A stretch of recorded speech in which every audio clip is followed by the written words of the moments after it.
За цагдаагийн албаны хуультай холбогдуулаад 3 зүйлийг тодруулъя гэж бодож байна. Нэгдүгээрт нь эрүүгийн хуулийн нэмэлт өөрчлөлт, зөрчлийн хуулийн шинжилсэн найруулга улсын их хурлаар хэлцэгдэж байгаа. Энэ хоёр хуулийг хэрэгжүүлдэг гол субъект нь цагдаагийн байгууллага.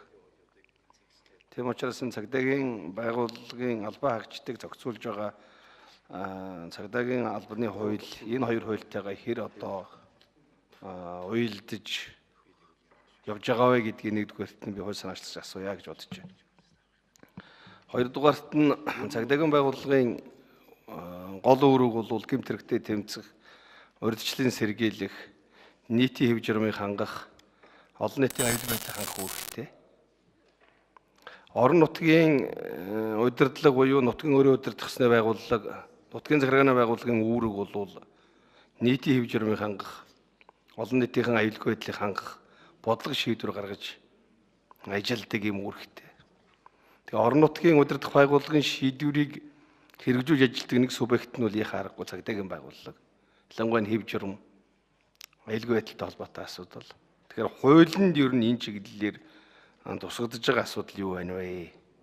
Ялангуяа орон нутгийн шийдвэрийг хэрэгжүүлэх чиглэлээр. Ер нь хуулиас хараад байхад бол жаахан босоо тогтолцоонд хэтэрхий оруулсан юм хууль харагдаад байгаа. Би өмнө ч хэлж ирсэн. Жаахан төвлөрүүлсэн. Орон нутгийн харьяаны цагдаагийн байгууллага биш, нутаг дэвсгэрийн цагдаагийн байгууллага болгосон. Орон нутгийн удирдлага шийдвэр үүрэг даалгавар өгөх, чиг өгөх одоо үүрэг үндсэндээ байхгүй болсон ийм харагдаж байгаамаа. Энэ чиглэлээр би хоёрдугаарт нь тодруулга авъя гэсэн ийм бодолтой байна. Гуравдугаарт нь бол цагдаагийн байгууллага дотор суманд ажиллаж байгаа цагдаагийн албан хаагчдын нийгмийн асуудлыг шийдвэрлэх асуудал үнэхээр чухал байгаамаа. Нэг талаар бол ажиллах нөхцөлийг нь хангах асуудал байна. Ажиллах нөхцөлийг нь хангах. Нөгөө талаас нь нийгмийн асуудлыг шийдвэрлэх. Нийгмийн асуудлыг шийдвэрлэх дотор нэг чухал юм нь бол энэ арга гэрийн хүнийх нь ажлын байраар хангах тухай асуудал байгаамаа. Тэгэхээр энэ чиг ажлын байраар хангаж чадахгүй тохиолдолд төрөөс тодорхой хэмжээний нөхөө олгор олгодог болох зайлшгүй шаардлага байгаа юм. Ингэж тухайн албан хаагч ажлынхаа байранда тогтвол сурчлалтай албаныхаа төлөө үнэнч ажиллах нөхцөл нь бүрдчих юм аа. Энэ чиглэлээр нь цагдаагийн хуулийн дээр нь юу тусгадваа гэсэн ийм 3 зүйлийг асууя. За хэн хариулах? За Бямцэг цаад. За эрүүгийн хууль зөрчлийн хуультайгаа хэр уялдаж байгаа цагдаагийн албаны тухай хууль гэж тогтгосон гэж асууж байна. Тэгээд энэ бол нягт уялднаа. Ерөөсөө одоо зайлшгүй уялдах ёстой хууль. Өөрөөр хэлэх юм бол цагдаагийн байгууллагын үндсэн чиг хуурийг эрүүгийн хуулийг одоо хэрэгжүүлэхэд бас чиглэгдэж байгаа. Тийм учраас гэмт хэрэгтэд тэмцэх, нийтийн хэв журмыг хамгаалах, олон нийтийн аюулгүй байдлыг хангах.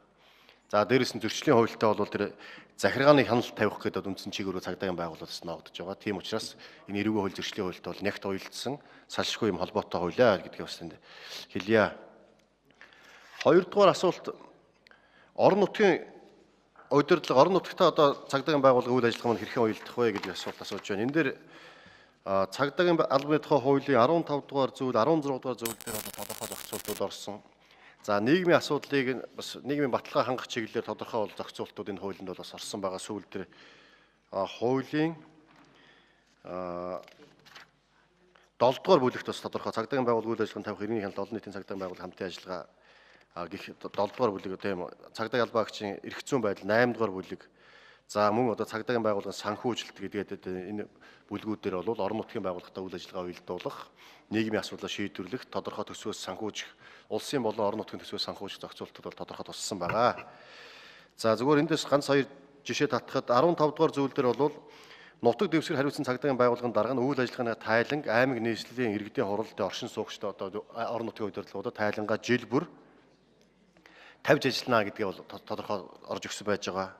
За 16 дугаар зүйлийн 4 дээр аймаг нийслэлийн засаг дарга нь хууль тогтоомж заасан эрх хэмжээнийхээ хүрээнд хариуцсан нутаг дэвсгэртэй нийтээр дагаж мөрдөх журам тогтоож түүний хэрэгжилтийг хангуулахыг тухайн нутаг дэвсгэрийн цагдаагийн байгууллагад хуулиар хүлээсэн үүргийнх нь хүрээнд даалгана гэдээ орцсон байж байгаа. Ийм байдлаар үндсэндээ бол хуулиа хэрэгжүүлэх, орон нутагт одоо гэмт хэрэгтэд тэмцэх, олон нийтийн аюулгүй байдлыг хангах, энэ чиглэлээр бол цагдаагийн байгууллага, орон нутгийн удирдлага бол үйл ажиллагаа нягт уялдаж одоо хамтарч ажиллах ийм зохицуултууд орсон. За мөн одоо бас орон нутгийн удирдлага төсвийн байгууллагын санхүүжилтийн хууль бус хуулиуд дээр бол бас орон нутгийн удирдлага бас гэмт хэрэгтэй тэмцэх чиглэлээр тодорхой чиг үүргүүдийн бол хуульчлаад өгсөн байгаа болохоор тэр хуулийн хүрээнд үйл ажиллагаанд уялдана.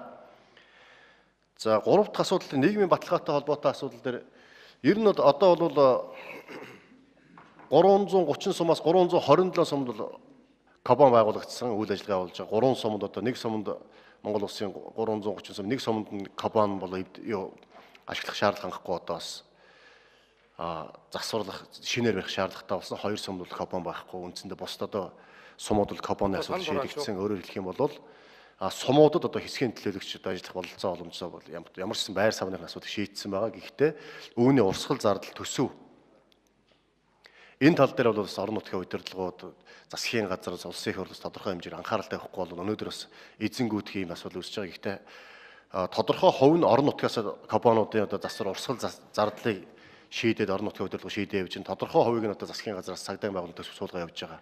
Энэ нь одоо бас нэг тийм тодорхойгүй бас байдал үүсэж байгаа. Яг үнийг бол бас тодорхой чиг үүрэгтэй хуульчилж өгөхгүй бол цаашдаа үнэхээр сэтгэл гаргаж орон нутгийн удирдлагууд бол ингээ асуудал шийдээ явцдаг. Нөгөө талдаа үлдээхгүй бол одоо ингэдэг ийм хаягдах байдал үүсчихэд байгаа учраас энийг зохицуулахдаггүй байдал энийг бас энэ хуулиндаа бас зохицуулж өгөх ёстой гэж бодож байгаа. Ажлын хэсгэмж хариулах уу? За, оюун дээр гişүн асуулт асууя.